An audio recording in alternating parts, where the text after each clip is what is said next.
ஆர்வம் ஜாஸ்தியா இருக்கு அப்படிங்கறத பேசுறதுக்கு கடைசி பேச்சாளராக ஜானகி அவர்களை அழைக்கின்றேன். என்றுமுள்ள தென்தமிழ் என்று கம்பனும் உன்னை பாராட்டி விட்டான். யாமறிந்த மொழிகளிலே தமிழ் மொழி சிறந்த மொழி என்று பாரதியும் பாராட்டி விட்டார். தமிழுக்கு அமுதென்று பேர் அந்த தமிழ் எங்கள் உயிருக்கு நேர் என்று பாரதிதாசனும் பாராட்டி விட்டார். உன்னை எப்படி அழைப்பேனோ, என்னவென்று அழைப்பேனோ, உண்மையை சொல்லட்டுமா, உள்ளதை சொல்லட்டுமா, உன் புகழ் பாட பிறப்பெடுத்தேன் அம்மா எண்ணில் கலந்தவளே, எனக்குள் வளர்பவளே, உன்னை எப்படி அழைப்பேன், என் உள்ள தமிழே, அன்னை தமிழே, என் உயிரினும் மேலான தமிழே, என்னுடைய அன்னை தமிழுக்கும் என் அன்னைக்கும் முதல் வணக்கம். இந்த பேரவையில் இருக்கின்ற அனைத்து தமிழர்களுக்கும் என்னுடைய மறுவணக்கம். இந்த கல்யாண பந்தியில பாத்தீங்கன்னா, கல்யாண வீட்டுல கடைசி பந்தி தெரியுங்களா நடுவரே, எப்படி இருக்கணும், அந்த மாதிரி நிலைமை தான் இன்னைக்கு இருக்குது எனக்கு. ஏன்னா பிரிஞ்சு போன இலை, அள்ளி வைக்கிற அப்பளம், காஞ்சி போன சப்பாத்தி இதுதான் கிடைக்கும் இல்லைங்களா? அந்த மாதிரி நிலைமையில தான் இன்னைக்கு நான் இருக்கிறேன். இருந்தாலும் பரவாயில்லை, இந்த கலந்துரையாடும் பேரவை நமக்கு எடுத்து வைத்து அருமையான சாப்பாடை இங்க போடுவார்கள் என்ற நம்பிக்கையில் இங்கே பேச வந்திருக்கிறேன். எதிரணியினர் எனக்கு கேட்கிறேன், இங்க தமிழ்நாட்டுல இல்லைன்னு நினைக்கிறேன் நடுவர்.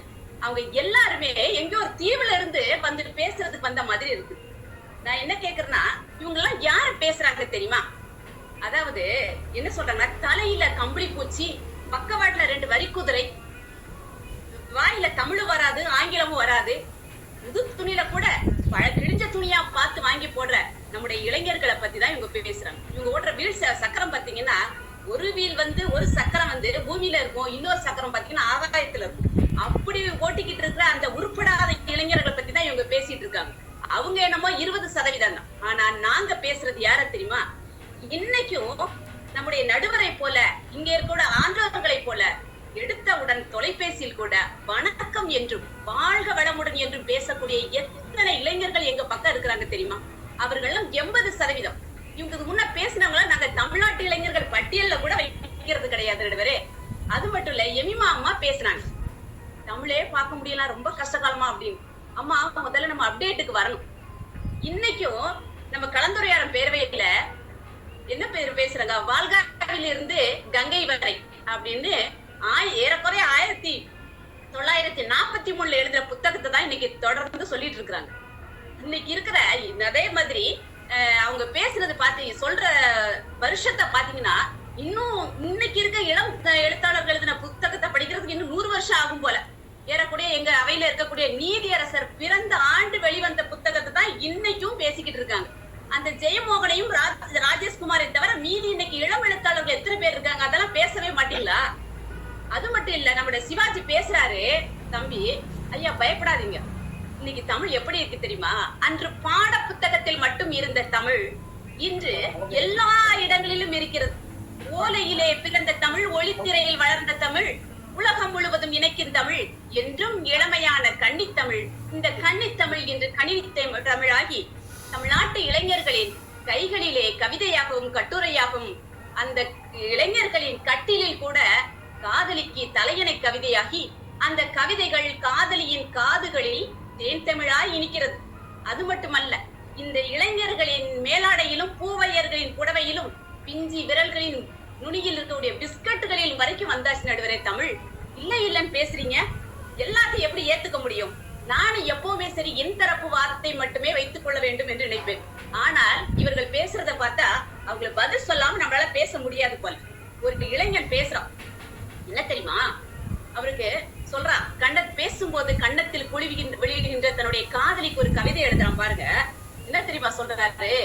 கற்கால மனிதன் கூட கல்லில் கைப்பட எழுதினான் ஆயுத எழுத்தை, ஆனால் நானோ உன்னுடைய கன்னத்தில் எழுதாமலே பார்க்கிறேன் முற்றுப்புள்ளியேன்னு சொல்றோம். அந்த முற்றுப்புள்ளியை செல்லமாக தடவினால் அதை காற்புள்ளியாக மாற்றி விடுவேன் என்று, அதற்கு அனுமதி கிடைக்குமா என்று அவ்வளவு நாகரீக காதலா வெளிப்படுத்துறாங்க. அது மட்டும் நடுவரே, எல்லோருக்கும் காதலி இருக்கிறார்கள், எனக்கு இல்லையே என்று தமிழையே காதலிக்க விட்டான் ஒரு இளைஞன். அவன் சொல்றான், கன்னி தமிழே நீ என்னுடன் இருந்தால் நாம் சங்கத்தமிழாகி அழகான பிள்ளைத்தமிழை வரையலாம் என்று ஒரு இளைஞன் தமிழையே காதலிக்கிற அளவுக்கு ஒரு கவிதை எழுதியிருக்கான். அது மட்டும் இல்ல, இன்னைக்கு இளைஞர் இவங்க பேசுறதெல்லாம் எப்படி இருக்கு தெரியுமா? கண்ணை கட்டி காட்டுல விட்ட கதையா தான் இருக்கு. அவங்க சுத்திட்டு இருக்க அந்த வட்டத்தை தாண்டி வெளியில வந்தா நல்லா இருக்கும் அப்படின்னு சொல்லி நினைக்கிறேன். ஒருத்தருக்கு சமையலில் ஆர்வம் இருந்தால் அவர் விதவிதமாக சமைத்து காட்டுவார். ஒருத்தருக்கு வரையில் ஓவியத்தில் திறமை இருந்தால் வண்ண வண்ணமாக ஓவியங்களை தீட்டுவார். ஒரு இளைஞனுக்கு தமிழில் ஆர்வம் இருந்தால் அவன் பேசுவதன் மூலமாகவும் எழுதுவதன் மூலமாகத்தான் அந்த வெளிப்பாட்டை வெளிப்படுத்த முடியும். அப்படி அமைந்ததுதான் இந்த புத்தக திருவிழாக்கள், புத்தக கண்காட்சிகள். யாருமே எழுதலன்னு சொன்னா, இப்போ அந்த காலத்துல சேக்கிழாரும் நம்மளுடைய தொல்காப்பியர் எழுதுற புத்தகம் மட்டும் தான் இன்னைக்கு இருக்குதா? சரி, அந்த காலத்துல எழுதுனாங்க, ஒத்துக்கிறோம். என்ன ஒரு 5000 புத்தகம் எழுதிருப்பாங்களா, 10,000 புத்தகம் எழுதிருப்பாங்களா? இன்னைக்கு புத்தக கண்காட்சியில போய் பாருங்களேன், லட்சக்கணக்கான புத்தகங்கள், அதிலும் நம்முடைய இளம் எழுத்தாளர்கள் இருந்து எழுதிட்டு இருக்கிறாங்க. இப்படிதான் போன நம்ம ஆட்சியில இருந்த நம்முடைய தலைமை செயலாளர் இறையன்பு IAS அவர்கள் சென்னையில் நடந்த புத்தக கண்காட்சிக்கு போறாங்க. போகும்போது அந்த புத்தக கண்காட்சியை ஒரு சுத்திட்டு வரும்போது அவர் சொல்றாரு, என்ன தெரியுமா சொல்றாரு? அரங்குகள் தோறும் புத்தகங்கள் நிரம்பி வழிகின்றன, அடுக்கி வைப்பதற்கு கூட இடமில்லை.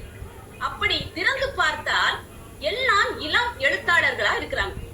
இப்படி எழுதியிருக்கிறாங்களே, இதனால நம்ம என்ன பண்ணலாம்? வருஷத்துக்கு ஒரு முறை நடக்கக்கூடிய இந்த புத்தக திருவிழாவை 6 மாதத்திற்கு ஒரு முறை நடத்தலாமே என்று அவர் கூறுகிறார். இது வந்து என்ன தெரியுது? இளம் எழுத்தாளர்கள் அதிகமாகி கொண்டே இருக்கிறார்கள். வீட்டுக்கு ஒரு இளம் எழுத்தாளர் வந்துட்டு இருக்காரு, வீட்டுக்கு ஒரு சாலமன் பாப்பையாவும், வீட்டுக்கு ஒரு பாரதி பாஸ்கரும் இருக்கிறாங்கன்னா, ஏன் இவங்க இதெல்லாம் பார்க்க மாட்டாங்களா?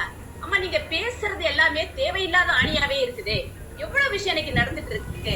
தமிழை மறந்தால் பண்பாடை மறந்துடுவோம், தமிழை மறந்தால் தமிழர் அடையாளமே மாறிவிடும் என்று இங்க இருந்து வெளிநாட்டுக்கு செல்லக்கூடிய இளைஞர்கள் கூட என்ன செய்யறாங்க தெரியுமா?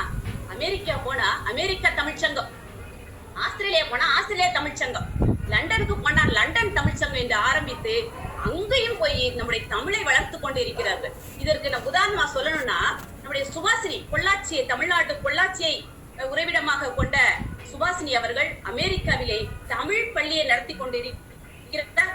அவருக்கு இங்கிருந்து புத்தகங்கள் தயார் செய்து கொண்டு கொடுத்திருக்கிறோம். இது எவ்வளவு பெரிய விஷயம் தெரியுமா? ஏன் நம்ம அவையில இருக்கக்கூடிய போஜராஜன் ஐயா அவருடைய மகன் அருண் மருத்துவர், அவர் ஆஸ்திரேலியாவில் இருக்கிறார். அவர் அங்கே நடத்த தமிழ் சங்கத்தில் இங்கே இருந்து நம்முடைய திருக்குறள் காமராஜராயவை அழைத்து அங்கே அவருடைய புத்தகத்தை வெளியிட்டதை மறந்துவிட முடியுமா? அது மட்டுமல்ல, இன்று அமெரிக்காவில் இருக்கக்கூடிய நம்முடைய குழந்தைவேலு ராமசாமி ஐயா அவர்கள் தமிழ்நாட்டுக்கு தமிழ் ஆர்வத்தை வளர்க்கும் விதமாக தமிழ் விழுமியங்களையும் வாழ்க்கை திறன் என்ற புத்தகத்தையும் வகுப்புகள் தோறும் அனுப்பி வைத்திருக்கிறார், செய்திருக்கிறார் என்றால் எவ்வளவு பெரிய விஷயம் இல்லையா? அதெல்லாம் விட்டுட்டாங்க ஐயா. ஒண்ணுமே இல்லைன்னு சொல்ற பேசுறதுக்கு 3 பேர் பாவம், கொஞ்சம் கஷ்டமா தான் இருக்குது. அது மட்டும் இல்ல, இந்த கலந்துரையாம் பேரவையில் இருக்கக்கூடிய இளம் பேச்சாளருக்கு பாத்திருக்கீங்களா? யாரெல்லாம் தெரியுமா? நம்ம நாகநந்தின்னு ஒரு கல்லூரி மாணவி இருக்கிறாங்க. அவங்க என்ன தெரியுமா பேசுவாங்க? அவங்க எழுதிக்கிட்டு இருக்கிற புத்தகத்தை பத்தியே ஒரு திறனாய்வு கொடுக்குறாங்க. அவங்க எழுதின புத்தகம் துளையில்லாத புல்லாங்குழல், அடுத்தது பாத்தீங்கன்னா அத்துமான காடு, இந்த மாதிரி நிறைய புத்தகங்கள் அவங்க எழுதிட்டு இருக்கிறாங்க. நிறைய வாய்ப்புகள் கிடைக்கிறது.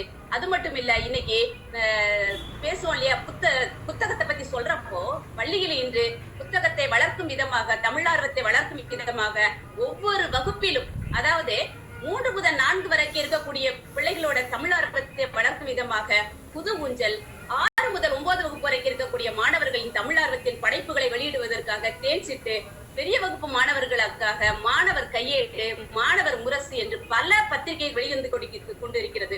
அதிலும் வரக்கூடிய படைப்புகளை பார்த்தால் இன்று 15 நாளுக்கு ஒரு பத்திரிகை வந்து கொண்டிருக்கிறது. ஆசிரியர்களுக்கும் கனவு ஆசிரியர் பத்திரிகை வந்து கொண்டிருக்கிறது. இதெல்லாம் பேசாம தேவையில்லாதமா பேசிட்டு இருக்கிறாங்க. கல்யாண மாலை நிகழ்ச்சி ஒண்ணு கடைசியாக சொல்லி முடித்துக் கொள்கிறேன் ஐயா. கல்யாண மாலை நிகழ்ச்சி நம்முடைய மோகன் சார் மீராமா நடத்திட்டு இருக்கிறாங்க. எல்லா இளைஞர்களும் கேட்கறது என்ன தெரியுமா? அழகான, வசதியான, கை நிறைய சம்பாதிக்கிற மணப்பெண் வேணும் அப்படின்னு சொல்லி கேட்பாங்க, மணமகன் வேணும்னு கேட்பாங்க. அதில் மதுரையை சேர்ந்த சுப்புலட்சுமி என்ற பெண் என்ன தெரியுமா கேட்டாங்க? அவங்க சொல்றாங்க, தமிழ் அழகாக பேசுகிற, தமிழ் ஆர்வம் உள்ள ஒரு இளைஞன் வேணும் அப்படின்னு கேட்ட உடனே அந்த மோகன் சார் சொல்றாரு, ஐயோ இப்படி ஒரு இளைஞர் இருக்கிறாங்களே அப்படின்னு சொல்லிட்டு அனுப்புறாங்க. ப்ரொஃபைல் மட்டும் ஐயா 154 ப்ரொஃபைல் வருது அந்த பொண்ணுக்கு. எத்தனை மாப்பிள்ளைங்க தமிழ்நாட்டுல, இத்தனை இளைஞர்களும் இருக்கிறாங்க. தமிழர்களுக்கு வேலை இல்ல, வசதி இல்ல, எது இல்ல என்றாலும் அவர்களிடம் தமிழ் இருக்கிறது என்பதற்கு இந்த ஒரு செய்தி நமக்கு போதாதா? அவர் மீராமா பேசுறாங்க, இதுவரையிலும் இப்படி ஒரு ப்ரொஃபைல் நாங்க பார்த்ததே கிடையாது, ஒரு தமிழ் ஆர்வமுள்ள இளைஞர்கள் இத்தனை பேர் வந்திருக்கிறாங்க அப்படின்னு சொல்லிட்டு 1000 ஆமாங்க ஐயா. அது மட்டும் இல்ல நடுவரே, இன்னைக்கு பேசக்கூடிய அனைத்து இளைஞர்களும் என்ன சொல்லிட்டு இருக்காங்க அப்படின்னா, தன்னுடைய படைப்புகளை இந்த இணையத்திலும் முகநூலிலும் கவிதைகளாகவும் கட்டுரைகளாகவும் ஏதாவது ஒரு அங்கீகாரம் கிடைத்து விடாதா என்று பல அந்த விசைப்பலகைகளை கண்டுபிடித்திருக்கிறார்கள். நம்முடைய தமிழ்நாட்டை சேர்ந்த முத்து நெடுமாறன் என்ற இளைஞர் தமிழ் 26 என்ற விசைப்பலகை கண்டுபிடித்து இன்று தமிழை எளிதாக்கி இருக்கிறார். படிக்கட்டுகள் கூட நம்மை ஒரு நாள் மேலே ஏற்றும், ஒரு நாள் கீழே இறக்கும். ஆனால் தமிழ் படித்த இளைஞன் எல்லா நேரங்களிலும் பல படிகள் மேலே இருப்பான். பயப்பட வேண்டாம் இளைஞர்களே, நீங்கள் பயப்பட வேண்டாம். உங்களை ஆதரிப்பதற்கு இந்த கலந்துரையாடுவோம் பேரவை உங்களுக்காக காத்துக் கொண்டிருக்கு. நீங்க தமிழை படித்தால் உங்கள் வாய்ப்பும் கிடைக்கும், வாழ்க்கையும் கிடைக்கும் என்று கூறி வாய்ப்புக்கு நன்றி கூறி இடம் சார்கிறேன். நன்றி, வணக்கம். ஜானகி சிறப்பா நிறைய மேற்கோள்களை காமிச்சு வெளிநாட்டுல இருக்கிறவங்க எப்படி தமிழுக்காக வந்து நிறைய விஷயங்கள் செஞ்சிருக்காங்கிறது ரொம்ப தெளிவா சொல்லியிருக்கிறாங்க. அது நிச்சயமா பாராட்டப்பட வேண்டிய ஒரு விஷயம். எல்லாருமே அவங்களுக்கு ஒரு கைத்தட்டல கொடுத்துடலாம். ரொம்ப சிறந்த ஒரு விஷயம்.